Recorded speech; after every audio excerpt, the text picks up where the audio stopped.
정치 한복판으로 Y편이 달려갑니다. 달려라 Y, 저는 정치부 조은지 기자입니다. 오늘 첫 시간, 달려라 Y 첫 시간인데요. 분당 갑으로 왔습니다.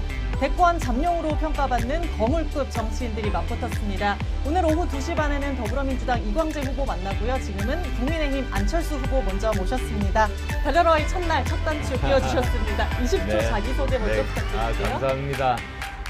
저는 안랩 본사가 있는 분당 갑에 제 지역구를 두고 있는 기호 2번 안철수입니다. 원하는 장소 어디로 가면 좋겠냐 했더니 여기를 선택을 해주셨어요. 네, 여기가 바로 유스페이스라고 해서 네. 이곳에 분당 판교에 있는 젊은이들이 많이 모이는 곳입니다. 주로 여기가 핫플레이스로 점심을 먹는 곳으로 많이 네. 활용되고 있죠. 안 그래도 스타성이 있다 보니 지금 점심 식사하러 가시는 직장인들이 주변에 많이 구경을 하고 계십니다. 예, 배고프시겠네요. 네. 방금 끝난 윤석열 대통령 대국민 담화 얘기부터 해야 될 것 같습니다. 예. 아무래도 절묘하게 정말 잘 모신 것 같은데요. 55분 동안 생중계로 진행됐습니다. 총평부터 먼저 해주신다면요? 저는 오늘 대통령께서 하신 말씀은 지금까지 고민했던 부분에 대한 설명이었다고 봅니다. 왜 2,000명 정도를 증원해야 된다고 생각을 했는지 그 과정에 대한 설명이었다고 생각하고요. 그런데 저는 그 다음이 남았다고 생각합니다. 그래서 이제 그 다음에 한 번 더 이제 대국민 담화를 하셔가지고 이 문제를 어떻게 풀 것인가. 이대로 가면 의료 대란 그리고 또 국민들의 희생이 정말 명백하게 보이는 것 아니겠습니까? 그래서 국민들을 설득할 수 있는 그러한 방법들을 제안을 해주셨으면 좋겠습니다. 제가 사실은 오늘 아침에 그 제안을 했습니다. 네. 저는 이런 문제를 풀 수 있는 협의체를 구성하면 좋겠다. 즉 의사와 정부와 시민단체와 그리고 또 OECD 같은 그런 외국의 공신력 있는 기관들이 함께 모여가지고 이런 그 의료 증원에 대해서 저는 찬성입니다. 네. 근데 점진적인 증원을 찬성하는 입장이거든요. 그래서 그런 것에 대해서 논의를 해서 결론을 내면 모두 다 받아들였으면 좋겠다. 저는 그런 생각을 하고 있습니다. 점진적 증원 얘기를 거의 처음으로 사실은 여당 내에서 하셨고 오늘 윤 대통령이 그거에 대한 반박이랄까요? 설명도 있었습니다. 그게 가능했으면 27년간 왜 한 명도 못 늘렸냐? 이해 집단 위협에 굴복해서 지금 사태가 초래됐다. 27년간 반복한 실수 또 되풀이할 수 없다. 이렇게 설명을 하셨는데 예. 어떻게 받아치실 건가요? 예, 사실 그 말씀도 맞으신데 네. 그게 의료뿐만이 아닙니다. 연금 보십시오. 결국은 계속 미리 해야 될 연금 개혁을 하지 않고 계속 이렇게 폭탄 돌리기를 하고 있지 않습니까? 그리고 또 그것뿐만이 아니라 교육 개혁도 마찬가지입니다. 네. 그래서 점진적인 그런 개혁을 하려고 한다면 의료 개혁뿐만 아니라 다른 모든 분야에 있어서 개혁이 필요한 부분들이 꼭 집어서 이렇게 진행을 하셨으면 좋겠다는 그런 생각이 들었습니다. 사실은 이제 오늘의 핵심 쟁점이라고 하면 저 좀 봐주시겠어요?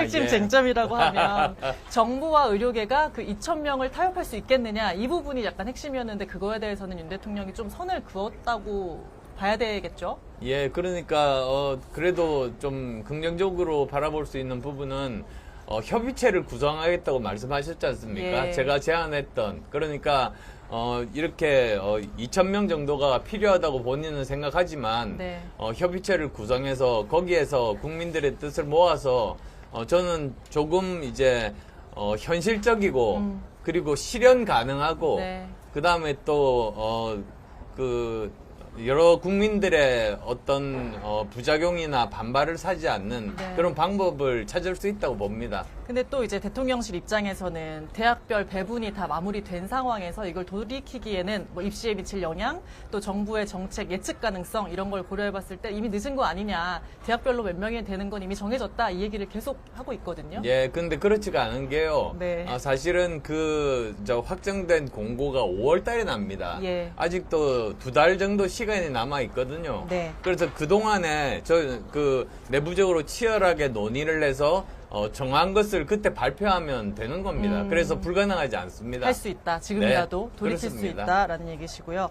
의료개혁이 장기화돼서 그 국민 불편에 대해 대통령으로서 늘 송구한 마음이다. 대통령께서 이렇게 말씀을 하셨는데 이 부분에 대해서는 사실상의 사과라고 봐야 될까요? 어떻게 보셨습니까? 예, 뭐 사과 내지 안타까움의 표명이겠죠. 근데 네. 뭐 그게 그것뿐이겠습니까? 민생 경제라든지 또는 연금 개혁 문제라든지 네. 노동 개혁 문제라든지 경제 구조 개혁 문제라든지 의료 개혁 문제라든지 교육 개혁 문제라든지 네. 사실은 굉장히 많은 개혁 과제들이 있는데 뭐 이런 것에 대한 총체적인 유감 표명 내지는 사과겠죠. 근데 저는 그게 그냥 그런 사과로 그쳐서는 안 되고 네. 실제로 이런 것들이 바뀌어지는 개혁되는 그런 행동으로 옮겨지는 계기가 되었으면 하는 그런 바람입니다. 오늘 오전에 후보님께서 선대위에서 말씀하신 거 봤더니 국민이 그만하면 됐다라고 할 때까지 국민 눈높이에서 낮은 자세로 라는 말씀을 하셨더라고요. 아, 그렇습니다. 오늘 그게 성에 차실런지요? 국민들이 봤을 때 국민 눈높이 맞다고 보시나요? 저는 그렇지 않다고 생각합니다. 네. 왜 그러냐면 제가 말씀드렸듯이 오늘은 아마도 대통령께서 그동안 굉장히 고민을 많이 하신 그 내용을 설명하는 그런 자리였었고 네. 실제로 이 문제를 풀기 위해서 어떻게 네. 하면 되는가에 대해서는 저 정확한 답이 나오지는 않았던 것 같습니다. 이걸 위해서 협의체를 만들겠다 정도 네. 이제 이야기가 나왔었는데요. 그게 좀 더 구체화돼서 정말 국민들을 위한 그런 의료개혁이 진행되면 좋겠다는 게 제 생각입니다. 오늘이 그러면 의대 증원, 의대 갈등에 대해서 열어뒀다 혹은 뭐 원칙을 재확인했다 어느 쪽에 답이 있다고 보셨나요? 저는 무게중심이? 그냥 뭐 2,000명으로 해서 끝났으면은 문을 닫았다고 생각하지만 네. 그게 아니라 협의체 말씀을 하셔서 열어놨다. 이게 그 가능성을 열어두고 계시구나 네. 그런 생각을 했습니다. 가능성이 닫혀 있다면 계속 말씀을 하실 건지요? 가능성이 닫히면 안 되죠. 왜 네. 그러냐면 사실은 2,000명 증원 자체가 점진적이 되지 않으면 불가능합니다. 네. 저 좀 실례되는 말씀이지만 그 의사를 키우려면 시체부도 해야 되거든요. 네. 갑자기 2배를 구해야 됩니다. 음. 그리고 또 지방에 있는 지역 의대들에 주로 배정이 돼 있습니다. 네. 근데 거기는 또 의사 그 교수 숫자가 모자라고요. 네. 의대 교수가 저도 의대 교수 출신입니다만 10년은 되어야지 제대로 아이들을 가르칠 수가 있습니다. 네. 그래야 지금 현재 우리나라 의료 수준이 굉장히 높은데 네. 이 수준을 유지를 해야 되는 것 아니겠습니까? 그렇죠. 우리나라가 다른 후진국만큼 떨어지면 안 되지 않습니까? 네. 그러기 위해서도 좋은 학생을 뽑고 좋은 교수들을 이제 영입을 하고 네. 또 거기에 맞는 설비들 그런 것들이 모두 다 필요하다는 말씀드립니다. 그리고 그러기 위해서는 시간이 걸리기 때문에 네. 현실적으로 점진적인 증원 방안을 내세운 거죠. 지역구 후보인데 사실 의대 현안으로 많이 집중 조명을 받고 계세요. 예. 지역구가 좀 여유가 있어서 그런 걸까요? 어떤? 그렇지는 않습니다. 네. 사실 뭐 저도 지역구 의원으로서 열심히 하지만 네. 생각해 보시면은 바로 지난 2020년에 3월 달에 네. 4월에 그 총선인데 3월 달에 제가 대구에 가서 목숨 걸고 코로나 의료 봉사하지 않았습니까? 맞습니다. 네. 저한테는 선거보다도 국민들 생명이 더 중요했습니다. 그래서 제가 갔던 것과 마찬가지로 지금도 뭐 지역구에 집중하면 저한테는 조금 더 낫겠지만 네. 이건 전 국민이 정말 해당되는 중요한 사안이기 때문에 네. 그래서 말씀드리는 겁니다. 오늘 또 그 얘기 하셨더라고요. 정권 심판론 쓰나미 앞에 대한민국 운명이 백척간도에 섰다. 그러면서 2조 심판 말씀하셨는데 어떤 의견이신지요? 좀 더 설명을 해주시면. 그러니까 뭐 모든 분들이 아시다시피 이재명 대표는 지금 현재 재판을 3개나 받고 있고 네. 그리고 또 하나 수사가 진행 중이지 않습니까? 그렇죠. 그다음에 조국 전 장관 같은 경우는 말할 필요도 없이 네. 이미 2심에서 징역 2년을 선고받고 아마 뭐 6개월 정도 되면은 대법원에서 판결을 받아서 만약에 그때 의원이 된다면 의원직 상실할 겁니다. 예. 그러니까 이런 범죄자를 또는 범죄자 혐의가 있는 사람을 국민들께서 뽑는다는 거는 이거는 정상적인 상황이 아니다. 뭐 그런 뜻에서 말씀을 드렸고요. 네. 근데 제가 오늘 발언을 그 부분도 하려 했지만 더 많은 부분들을 국민들께 설명드렸습니다. 예. 그 이유가 이렇습니다. 여당과 야당이 역할이 다르거든요. 왜냐하면 자, 야당은 대화 상대가 여당입니다. 네. 그래서 여당이 잘못했다고 생각하는 부분들은 비판을 해서 고치게 만드는 게 그게 이제 야당의 역할인 거죠. 그렇죠. 왜냐하면 그거 말고는 집행 능력이 없기 때문입니다. 근데 여당은 집행 능력이 있거든요. 네. 그러니까 여당의 대화 상대는 야당이 아니고요. 네. 국민 전체입니다. 네. 국민들께 지금 현재 현안, 예를 들면 의료 대란 같은 것들에 대해서 해결 방법을 제시를 하고 그리고 또 여러 가지 경제 상황에 대해서 어떻게 하면 풀 수 있다는 그런 또 방법들도 말씀드리고 네. 그 다음에 또 대한민국의 미래를 어떻게 하면 발전시키겠다는 비전을 내세우고 실행 계획들도 말씀드리고 그게 저 줍니다 사실은. 근데 도중에 뭐 그런 문제에 대해서 야당에서 비판을 하면 거기에 대해서 응수를 할 수는 있죠. 네.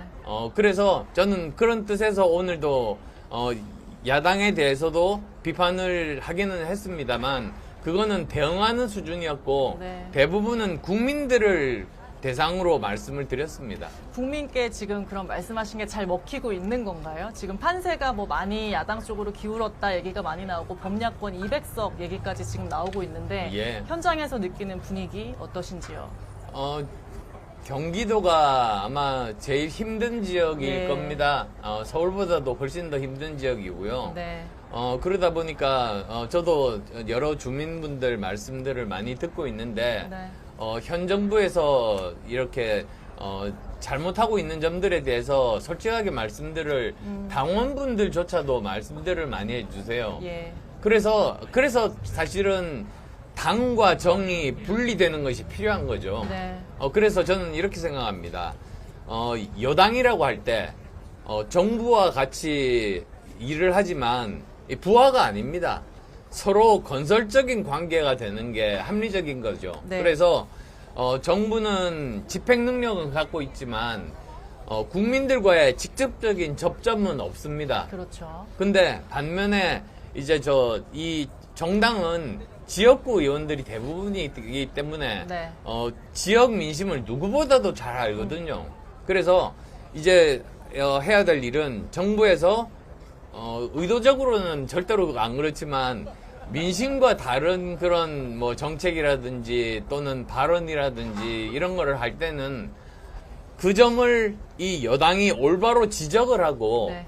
대신에 더 좋은 대안, 민심에 맞는 대안을 제시하면서 그러면서 서로 시너지가 나는 것이 국가가 발전하고 국민들의 삶이 더 윤택하게 되는 길 아니겠습니까? 네. 거수기는 되지 않겠다. 뭐 이런 취지로 받아들여집니다. 예, 그렇습니다. 그 지역구 얘기를 안 할 수가 없어가지고 시간이 너무 짧습니다. 이광재 후보와 차별화될 수 있는 나만의 강점 이것만은 하겠다 한마디 해주신다면요? 그러려면 30분 주셔야 되는데 사실 예. 저는 깨끗하고 네. 정말 유능한 후보라고 저는 말씀드릴 수 있습니다. 네. 우선 저는 평생 봉사하면서 살았습니다. 네.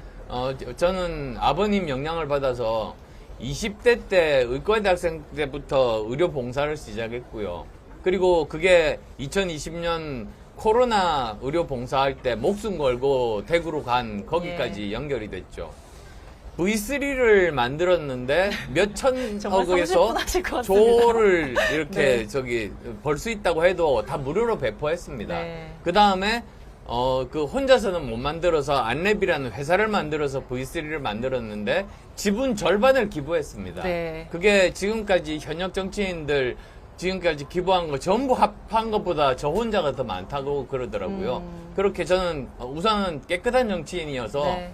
저는 뭐 음주운전 같은 그런 전과 하나 없고 39개월 제대로 다 복무했다는 사람 말씀드리고 그 다음에 또 제 여러 가지 경험들 예. 예를 들면 저는 의사였었죠. 그 다음에 또 프로그래머 V3 만든 프로그래머였죠. 창업자였죠. 네. 경영자였죠. 네. 그리고 또 카이스트 교수였죠. 네. 서울대 교수였죠. 네. 그 다음에 정치인으로서도 우리나라에서 3명밖에 없는 교섭단체를 만든 정치인입니다. 네. 정치력을 증명한 사람입니다. 그래서 저는 이런 지금까지 제가 가진 깨끗함과 능력을 모두 다 이 판교 분당에 쏟아 부어서 네. 여기를 분당 판교를 정말 우리나라 미래를 먹여 살릴 수 있는 정말 중심 도시로 만들고 싶은 게 제 꿈입니다. 감사합니다. 일장연설이었는데 시간이 벌써 다 됐습니다. 묻고 싶은 게 굉장히 많았는데요. 지금까지 국민의힘 안철수 후보 만나봤고요. 못한 얘기는 YTN 유튜브에서 짧게 조금 더 이어가 보기로 하겠습니다. 잠시 뒤 오후 2시 반에는 더불어민주당 이광재 후보 만나보겠습니다. 지금까지 성남 분당갑에서 달려라 Y 조은지였습니다.